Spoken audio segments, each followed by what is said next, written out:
What would you do if your most joyous announcement was stolen from you, and then you were blamed for it? In today's story, the protagonist's choice is a masterclass in how to handle it. I, Ophelia, 36F, had always dreamed of being a mother. My career had been my focus, and as a single woman, I wasn't sure if motherhood would ever be my reality. But then, the incredible news came. I was pregnant. Overjoyed, I couldn't wait to share it with my family. My older sister, Clara, had one child, my delightful nephew, Leo, 7M. My brother, Daniel, and his wife, Bethany, had always been clear about their child-free stance. I decided a recent family dinner would be the perfect moment to share my big news. Since this would likely be my only child, I wanted the announcement to be truly special, and I particularly wanted to involve Leo. I'd bought him a special t-shirt that proudly proclaimed, "This is what an awesome big cousin looks like."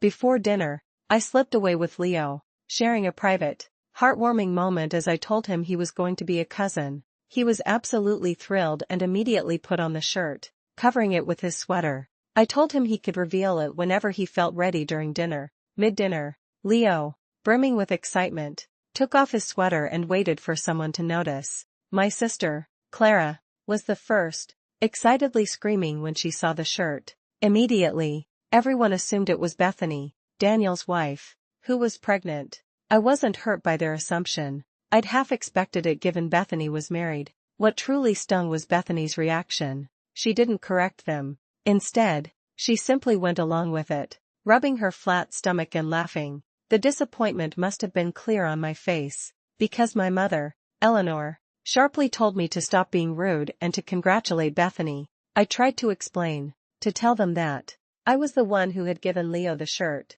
but my words were lost. They didn't even seem to hear me, completely caught up in fawning over Bethany. My brother, Daniel, stood frozen, utterly shocked, repeatedly asking Bethany if she was serious. This reveals Bethany's greatest fatal flaw, her self-centeredness, which ultimately sealed her fate within the family dynamic. Overwhelmed, I quietly got up and left for home. Almost immediately, my phone began buzzing with a barrage of texts. They called me an asshole for making it about myself. They accused me of being jealous of Bethany. I couldn't bring myself to reply, just cried myself to sleep.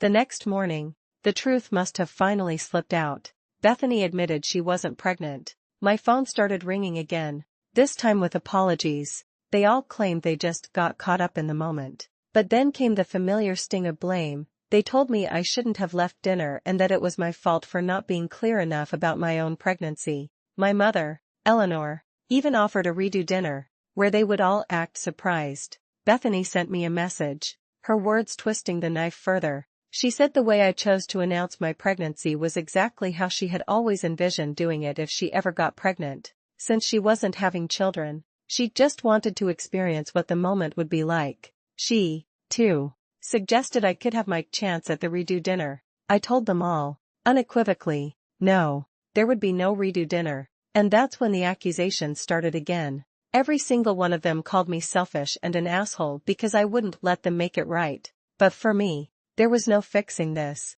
I knew eventually I would forgive them, but I wasn't going to go through a second announcement just to ease their guilt.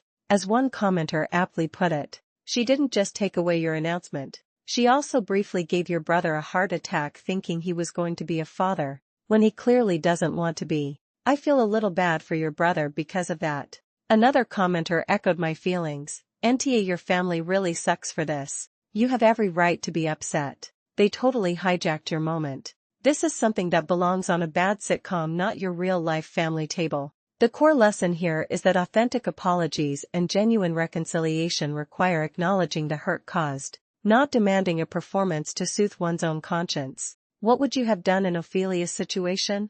Would you have accepted the redo dinner for the sake of family peace, or stood firm in your decision?